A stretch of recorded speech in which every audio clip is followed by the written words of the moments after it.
All right, so let's get started. Welcome everyone to today's webinar. We're gonna talk about more complex data metrics in Monday than what most people are used to using in Monday. Maybe this will be inspirational for you to try your hand on more advanced KPIs for evaluating your business. Maybe it will be that you're having a problem at the moment showing a certain kind of data in Monday that you want help solving in a dashboard. So all of those are possible reasons for you to be here. And feel free to use the chat to already now say what your hope and expectation would be for this webinar, because then I can just put that right into the agenda. I'm not that very set on what I have planned. But nevertheless, I have planned an agenda for today. So here on my Monday doc that you can see in front of you on the screen, I plan to talk about hit rates as a metric for sales. I will talk about weighted averages and talk about it because I have prepared an example that you could argue whether it's useful or not. So it's not to be taken by face value, but I think by talking about it, you can find a bit of ideas on how you could use weighted averages on your own, and when they are useful and when they are just unnecessary. We will talk about error margin, that where we use a confidence interval to give a better prognosis of possible future scenarios. And then lastly, we'll talk about net present value, which is one of those very economical terms that you find when you go to business school and whatever. But it is a useful value that is, of course, used most often when doing investment decisions, but basically when you apply it to sales, which will be the case in this webinar, you can see that I have a CRM here on the left, then it's actually quite interesting because every decision to go for a lead or an opportunity is also an investment of time. And of course, you want to maximize the potential payout of that investment. So that's why I also included it here for a new use case that you might not have thought of. Okay, so let's start by going through what I prepared for today. So we have a regular Monday CRM here with an additional board that we will get into later. And we have something that I call the advanced sales dashboard. So it's a little bit more advanced than the standard one that comes with the Monday CRM. In this one, I have prepared a few graphs, for example, the hit rate per sales rep a month. And then we also have the graphs that we will use later in the webinar that are focused on predicted sale, on the error margin, or the net present value, or NPV for short. And then we also have the weighted averages that we will go through later. Okay.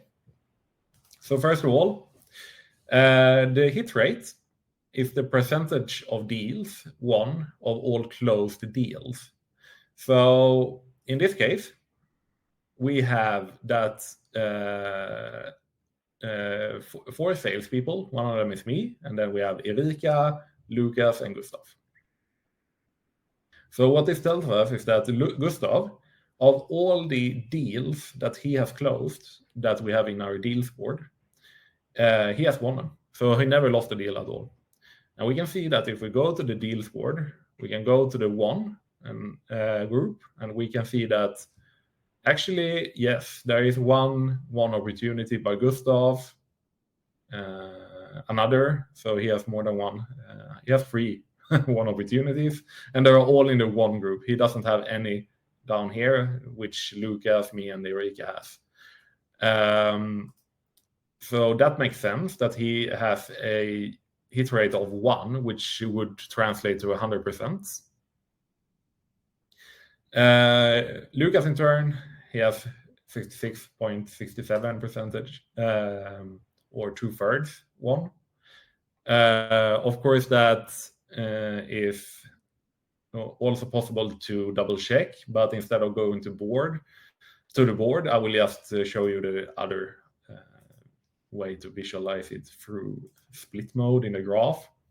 So in here we can see that okay, we have all the won and lost deals, and in order to see Lucas, we can just filter by him up here, and we can see that he has 2 won deals and 1 lost. So that's much quicker in case you haven't discovered that feature yet. It's very useful. But anyway, so the hit rate is quite useful for evaluating a sales rep performance, right? But it could also be that maybe Gustav is only going for the easy deals, or maybe he's super experienced and very good at his job. We don't know that.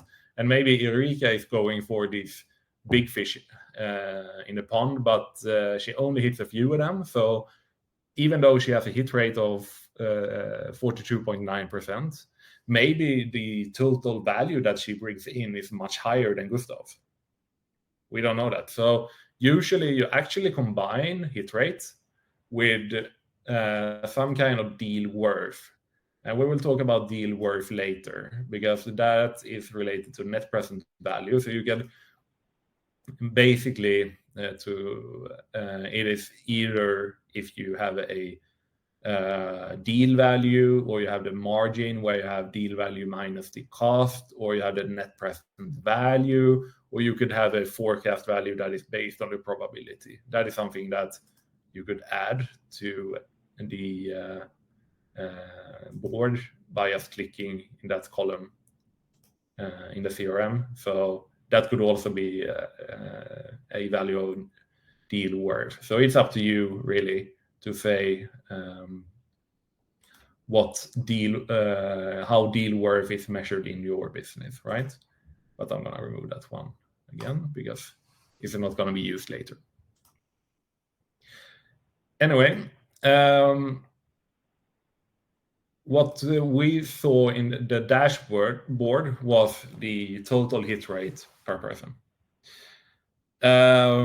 But what if we want to see the hit rate per month? We want to see if the sales reps have a increasing or decreasing trend when it comes to the hit rate.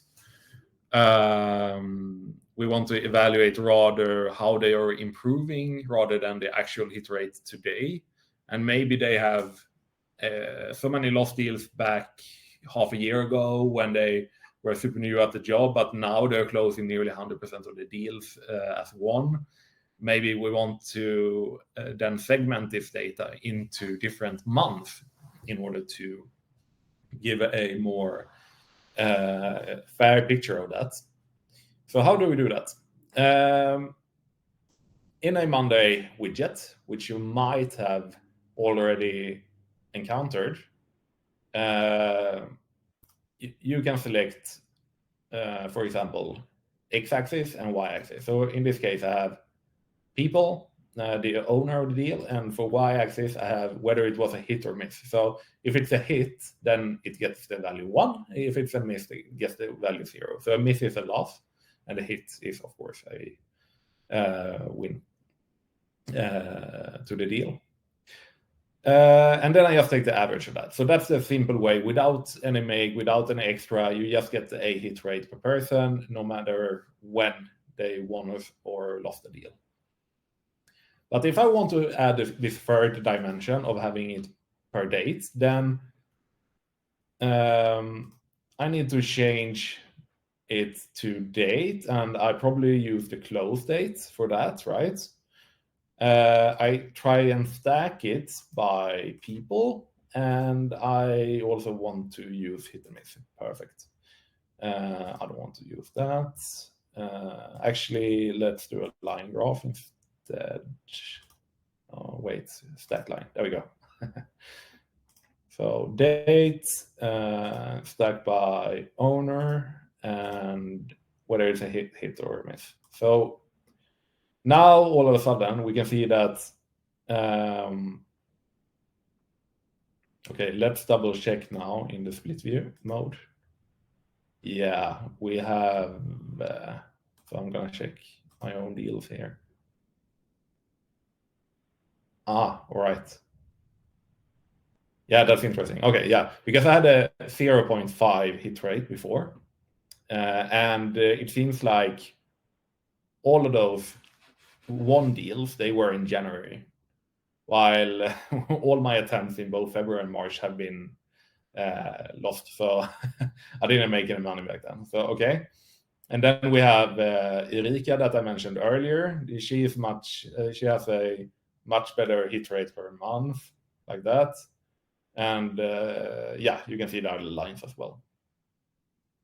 So that gives you another, so to say, dimension to this. So you have a third dimension. So earlier we looked at the hit rate no matter what time it was. And now we have the hit rate per month and person. So we have two dimensions, both person and the time, right?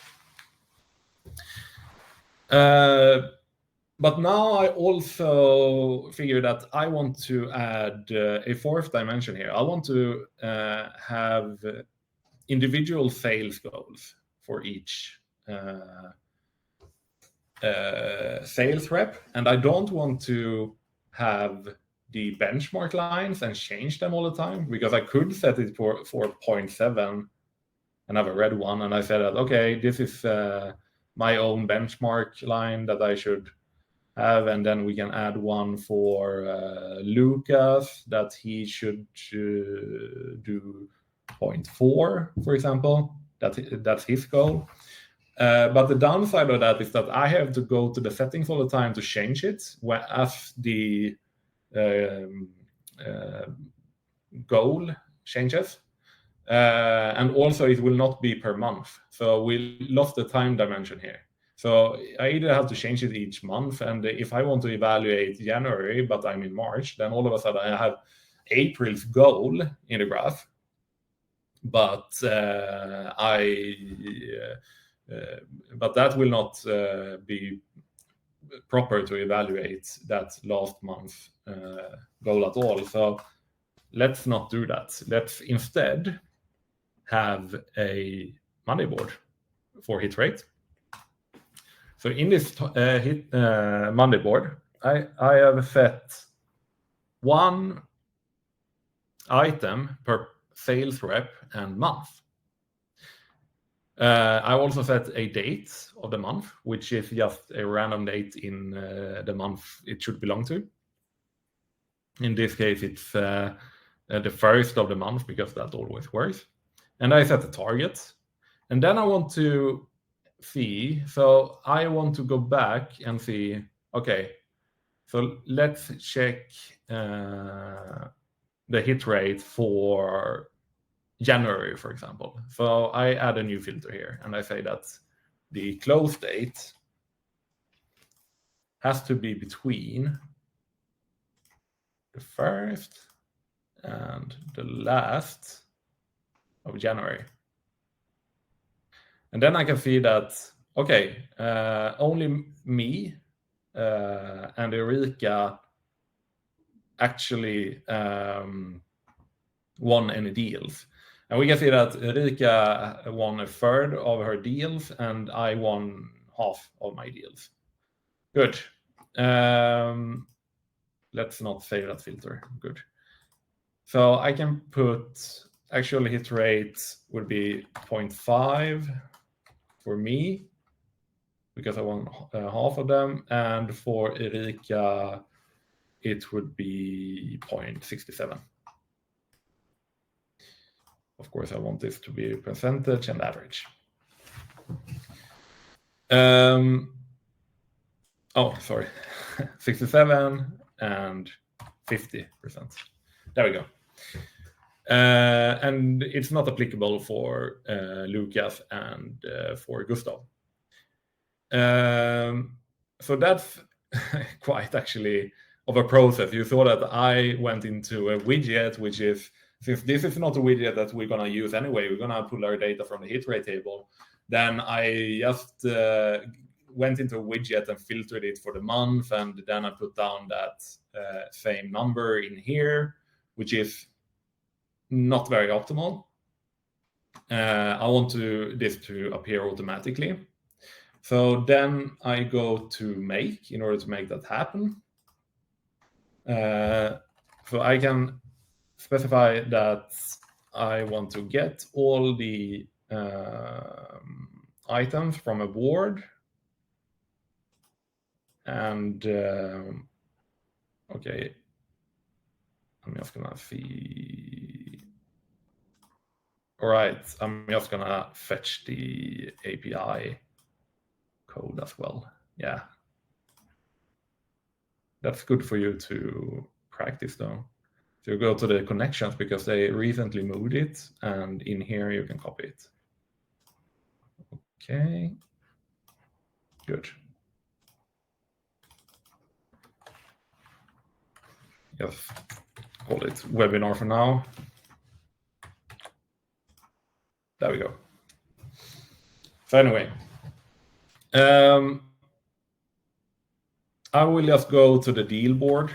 I think that we have quite a few of them. Yeah, we did.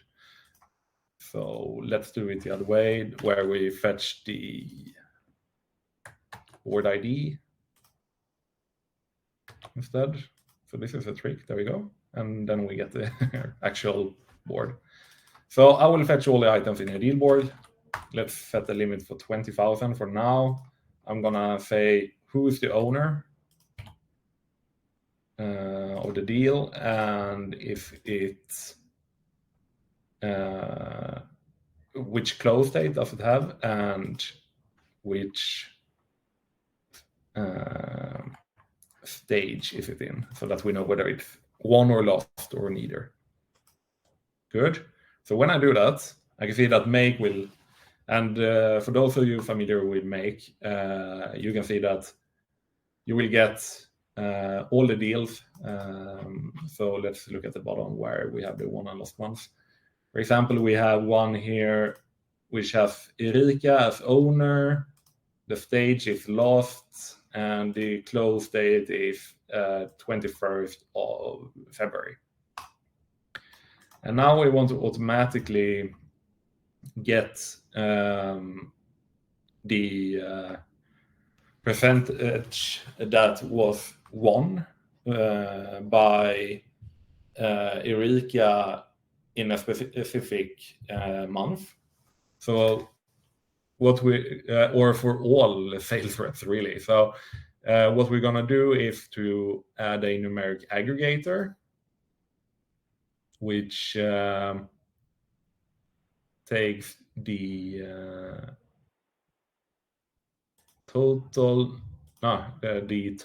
number of deals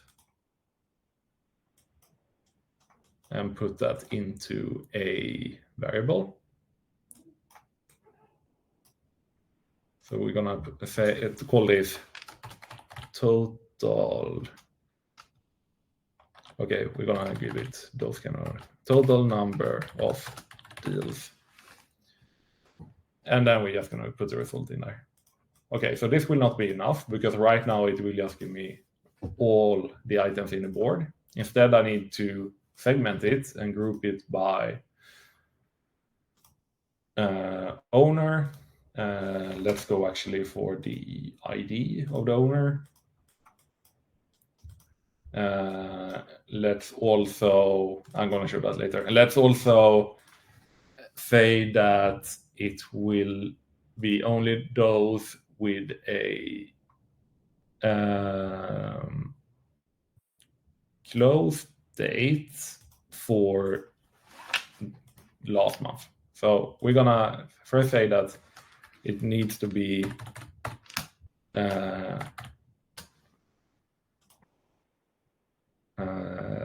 this month. Okay, yeah. Okay, let's just format the date first into year and month. We start there. There we go. And now we also want to deduct 1 month from now in order to get last month. So let's say add month on the now variable, and we want to add -1 month, and then we close it. So we're gonna deduct the month from today, format it so it's only year, dash month, and do the same for the month. So that way we will get all the total number of deals from last month that's were closed in last month. And then we get it segmented per person, so there will be one bundle here per person and its total number of deals. So we want to put those into an array, and I usually do it the lazy way. So I just put a numeric aggregator, and I put the key colon result, and then I separate it by a comma. That way I get a long string, and I can later easily split it in here into a array. So I'm gonna split it by the comma and put in the text. There we go. So that we can run it once to give you an idea what it will look like. So what happened here was that it found in the filter, we saw that a lot of the deals didn't have a close date for last month. Some of them did, which 9 of them passed through the filter. So this one counted the number of those deals per person ID. So it's hard to say which person this corresponds to at this stage, unless you go back into Monday and open my profile, and then just change this ID in the URL to the one that you fetch, and then you can see that it belonged to Erika. Okay, good. So we know that Erika,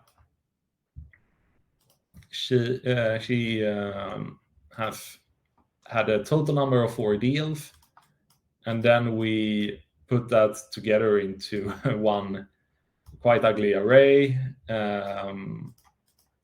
Actually, I want to flip those two.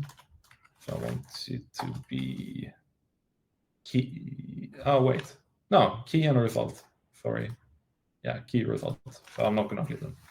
And then that will become an array of the ID of the person, and then colon, and then how many deals that they have closed, no matter if they are won or lost.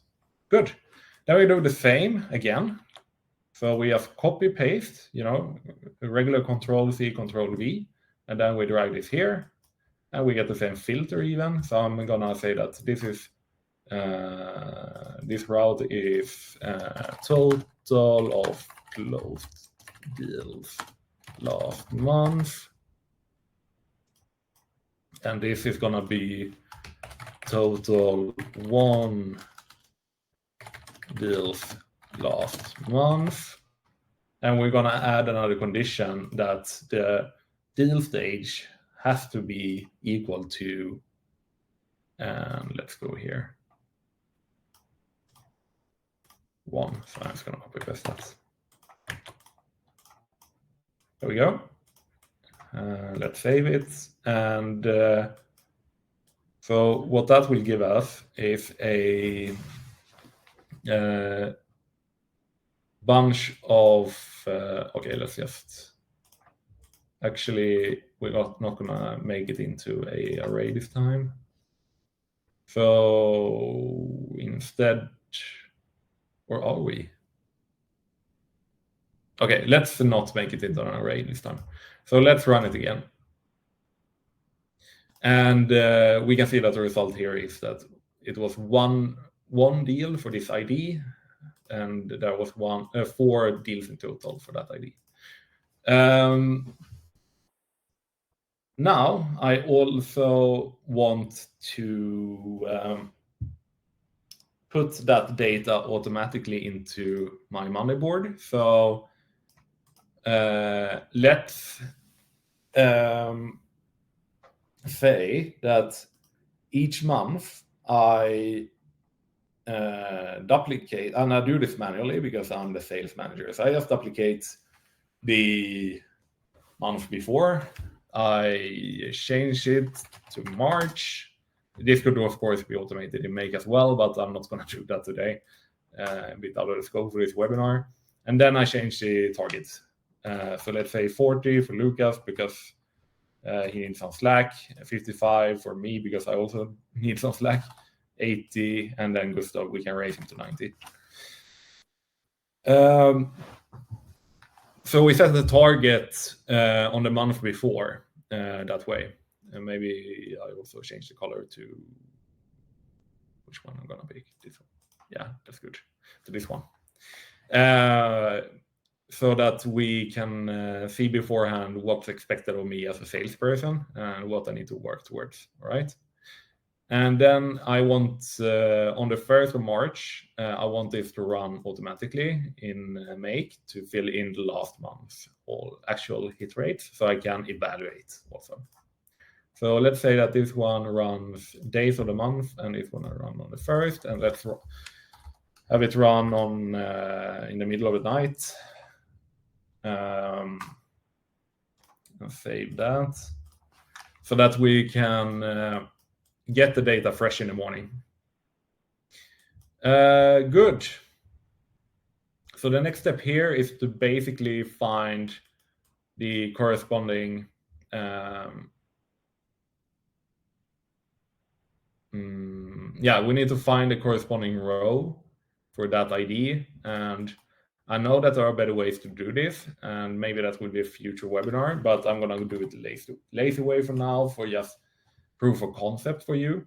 So I'm going to list board item each time. I'm going to take my webinar connection. I'm going to also do that for the Hitrate board.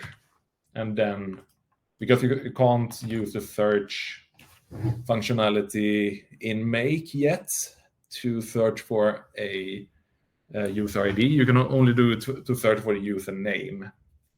So I could modify this whole scenario to go for the name instead, but that comes with some other difficulties. So I'm going to go with this, and I'm going to find the person and the date of the month that corresponds. And also with a new GraphQL API, you can just do your own custom query, which is super good. That's what I would do if I had more time on this webinar, that you just execute a GraphQL query in order to find the correct item. But anyway, for each of them, I'm going to do a list board item, and then I'm going to update the column values of that one item. So it's going to be the hit rate board. And it's going to be the item ID. Oops, let's map it from the previous bundle. And I nearly forgot to fetch this variable. So we need to get that one. I'm just going to put it here. Again, there are better ways to do this, but let's do it. Just make it work for now, and then it's quite easy to polish it if you have more than a 1 hour webinar to do it. So what will happen is that we get this array each time, and we can then input that in the actual hit rate column.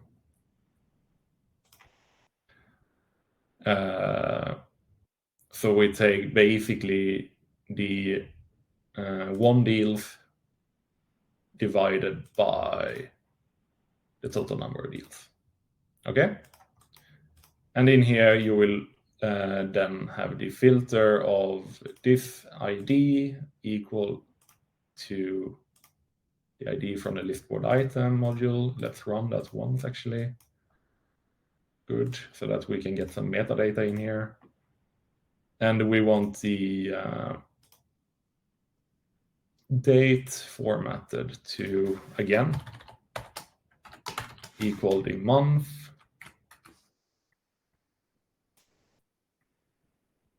Actually, I can just copy paste this from here.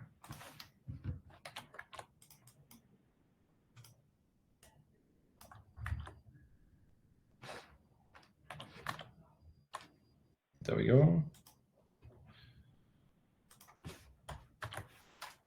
And let's replace it with this date. Good. That way, it will only find the correct person and the correct month for that person. So you have to make sure that you have only one row per month, otherwise it will not work. Anyway, I'm gonna leave it at that and just let you do some homework, because what you want to do here is not to divide by the whole array. What you want to do is to actually fetch only the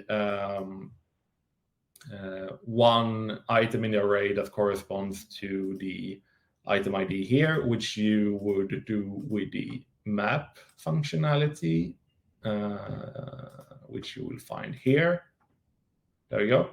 So that one is super useful. If you've done your make certification, you already know about it. So then you can just do it that way. Possibly that you want to change this one to a array aggregator instead in order to do that. All right. So let's leave that for now and pretend that this is running once per month and just filling in these actual hit rates. Good. So since we're running a little bit out of time, because I'm having such fun building stuff in Make, then I'm gonna just put some values in here to give us an idea of what it will look like in our dashboard. So since we now have both the goal and the target and the actual in another board, that sure, it gets its data from the deals board, and what it does is basically getting a snapshot from here each month and putting it over here so we can compare the values. What we need is to change so that the graph on top goes on sources its data from this board instead. So we go to the settings, go to boards, and then we add a board for the widgets and select hit rates and click done. And it takes a little while, and we can now, so let's go back actually to a stacked bar chart. We can now select to have hit rate in here, good. And we can deselect the deals, there we go. Let's go for, oh, sorry. We have to have a regular chart. No, we can go with stacked line. Okay, anyway. So let's go for date of the month, group it by month, stack by person. And for Y axis, we're gonna have the actual hit rates. Perfect. Good. And then we can always, there we go. So date of month, there we go. So we have the actual, and so we have the average of the actual and the target. There we go, here we go. So we had the target average hit rate of 56.25 in March. We're so far at 56.75, so we're getting closer, but we still need some work on really get to the target hit rate, and we can have an individual follow-up by having a split mode like this, where we talk to each person in turn. And we can also, of course, click on just to see my hit rate and my target or Eurekas for that case. Okay. All right. So that was a lot regarding that first bullet point. So I'm going to skip weighted averages and instead go to error margin. So what we do with error margin is that we, for example, when it comes to the close probability of a deal, the sales rep's gut feeling is usually quite okay on the probability of winning the deal. So really, it's a win probability because it closes anyway. And if we have, for example, a value of $122,000, and we know that it's a 23% chance of winning it, then we have kind of a very rough estimate of that one deal. So if we go to the main table where I have a couple of more columns, we can see that we actually could say that in worst case scenario, based on a probability, there will be 81,000 in average from that deal, and 162 in best case scenario. But how could you have more money from that deal? So that doesn't make any sense unless you aggregate this data into a actual dashboard. So that's why I also hid them from here, because they're not meant to be looked at individually, but you still need to have these calculations in order to show the graph that I'm going to show you, or that you've seen as well. So the upper limit, it's calculated basically to take the deal value plus the deal value minus the win probability times the deal value.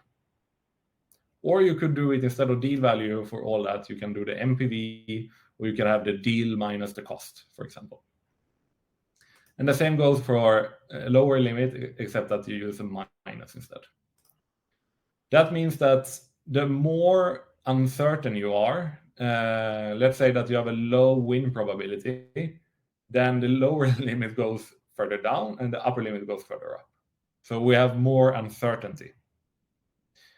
But if we are more certain, let's not look at the ones with 100, but this one, 95, then we are quite then we have a lower limit that is quite, this one is 122,000. So the lower limit is quite close to 122,000, and also the upper limit. So when we look at the advanced sales dashboard, we can see that, this, by looking at the width of this span that we have here, we can see that the deals that we have for the deals that we have forecasted for January, they are quite uncertain, and it gets even worse in February, where it's very uncertain whether we will win it or not. But in March, we are very certain that about our deals, whether they will close or not. So then we can have a very short span. If we want to know the actual value, then we look at the middle line. So we are hoping to close $646,000 in January, but it's a little bit uncertain. In February, we have a high number, but it's more uncertain. So it might close further down than January, and January might close maybe even a little bit further up. And then we have a look at March, and we're pretty sure that it's going to land around $314,000. So it's quite nice to have these prognosis charts with an error margin in order to handle that kind of data. And it's commonly used as well in prognosis when it comes to economic conditions and sales, and not as much in sales that we have here. Good. I'm just going to check that I haven't missed anything on that.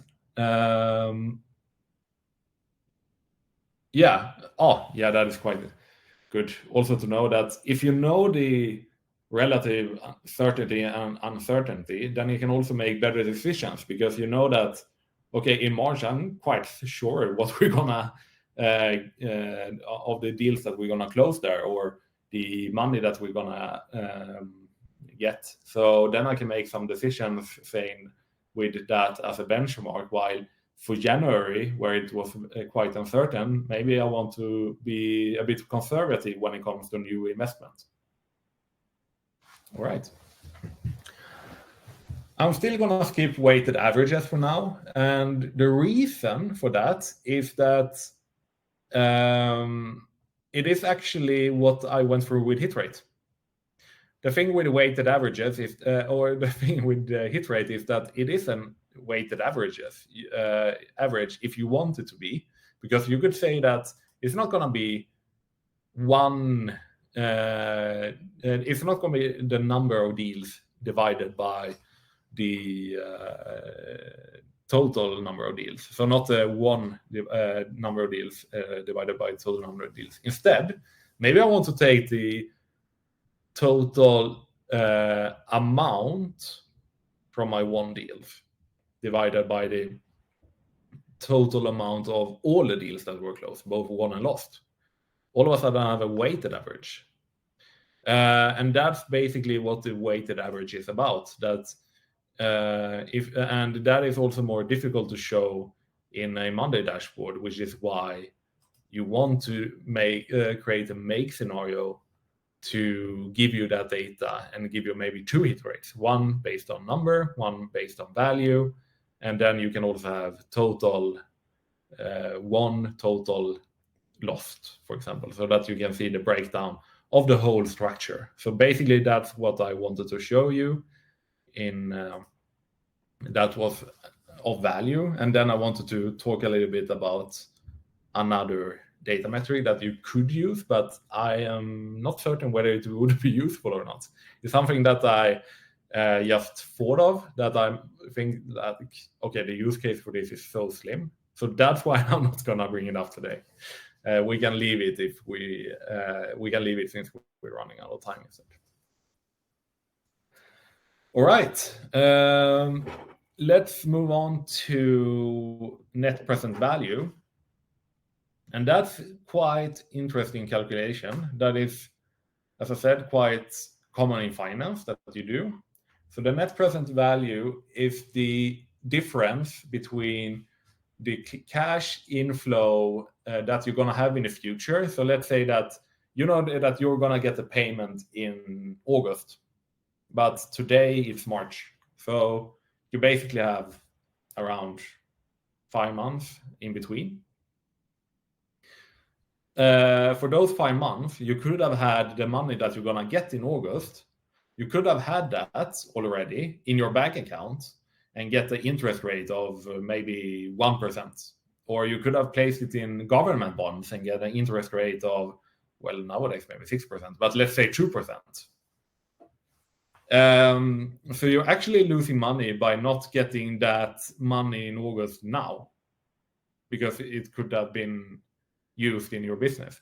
And another way to think about it actually is to take that interest rate and think of what could that money that you don't have now, but you know you're going to get in August, what could you have invested in today in your business to get a certain percentage of profit on that until August. So that could also be the interest rate to calculate with. So that so let's move on to the formula for that. So basically, the net present value is the cash flow. So that's the money in August that I talked about, divided by 1 plus the interest rate. So that's to make it a positive number, to the power of t, and t is the time period. In this case, it was month. And of course, you take all this minus the initial investment. So that's why when we go back to the webinar board, a deal board, and go to the main table, that's why we have an internal cost here. So if I change that one to a lower amount, you can see that the net present value increased quite a lot.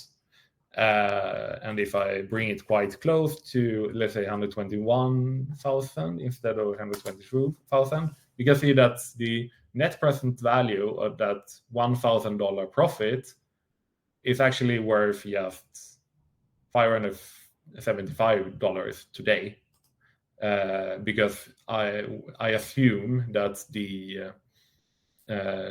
actually this is the invoice deadline date, because I assume that the deadline for the payment, that's when I get the money, which would be the last of May.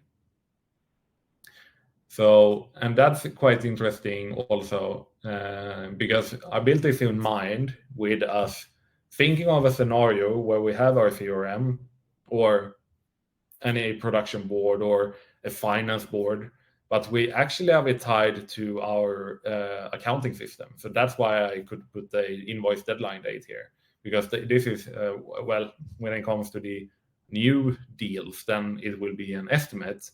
But for the ones down here, then we can know the deadline date for the invoice because maybe we actually sent it. Anyway, and the interest rate. So you can see here that I 1.03. So I have a 3% interest rate, and I put it +1. So 1.03, and I have it to the power of. Oh, I should say I had a 3% annual interest rate, and I put it to the power of, and just changed the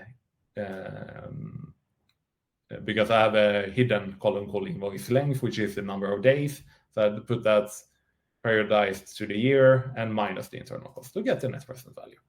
So it's, when you look at it, it's the exact same formula, just modified for my purpose.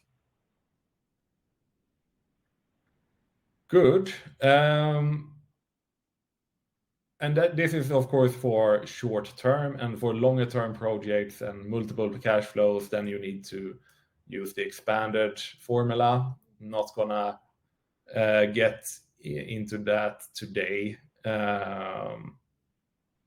What I'm gonna talk a little bit more about is, by the way, the Investopedia is of course a great source of that kind of calculations, but you could just Google it and you find it on Wikipedia or any other site as well. So you don't have to go back to the recording of this webinar to find it. But what is interesting here are the variables in it, right? So if we have a higher interest rate, then the money would be worth less. So I had a 3% annual interest rate. Let's say that it would be a 3% monthly interest rate. Or maybe it would be a 20%. Maybe I would calculate with a 20% interest rate, because I believe that an investment in my business at this point in time would generate a kind of cash flow in the future. I mean, that is, of course, a very positive way of calculating your money, but still possible, right? So the higher interest rate that you calculate with, the less worth the money will be that you get. The higher interest rate, the less worth of the money that you will get at a future point in time. Okay. Same goes with the amount of, in my case, it was days or months that I calculated with, but really the time it takes. So I said March and August. So that gives me a certain sum of money, let's say MPV of $500. But if I calculate it because I get the money in December, maybe it's only $200 because I have increased the time, because the person who was going to pay me, they don't have the money in August, so they have to move it to December. And if I don't have a penalty on that payment, for example, if I don't give them a fee, then and I just accept that, then I get less money because of the net present value of moving the date to the future. Okay, I hope it's not too academic for you. I mean, the overall, so to say, summary of it is that if you don't get your money now, it will be less worth because you get it in the future. So we want to be paid sooner if possible. We want deals that have a low cost, especially initial cost, because the same goes for whatever you need to spend to get the money. You want to spend that money as far into the future as you can, and you want to have as little as that spend in the beginning. So you need to also have that in mind. Good. So I think that was it for today. We are quite close to the finish now. I urge you to do the make certification to understand the map function a bit, because then you can finish the scenario, especially if you switch this one to an array aggregator that you can find in here. I also urge you to maybe look at previous make webinars to get an introduction to make, what it can do, and how you can use it, because we have those webinars on our YouTube channel, and we have them also on omnitas.com. Super useful tool where you can connect to anything that has an API. So let me know. I think you have my contact details on the Omnitas homepage if you have any follow-up questions. But otherwise, I thank you very much for listening to me today, talking about a few advanced metrics when it comes to evaluating numbers and how you can visualize them in Monday. If you have an idea for another advanced metric, don't hesitate to send it to me, and I can try and help you out. Maybe it will become a new webinar. Okay? So thank you very much for today, and see you around. Bye.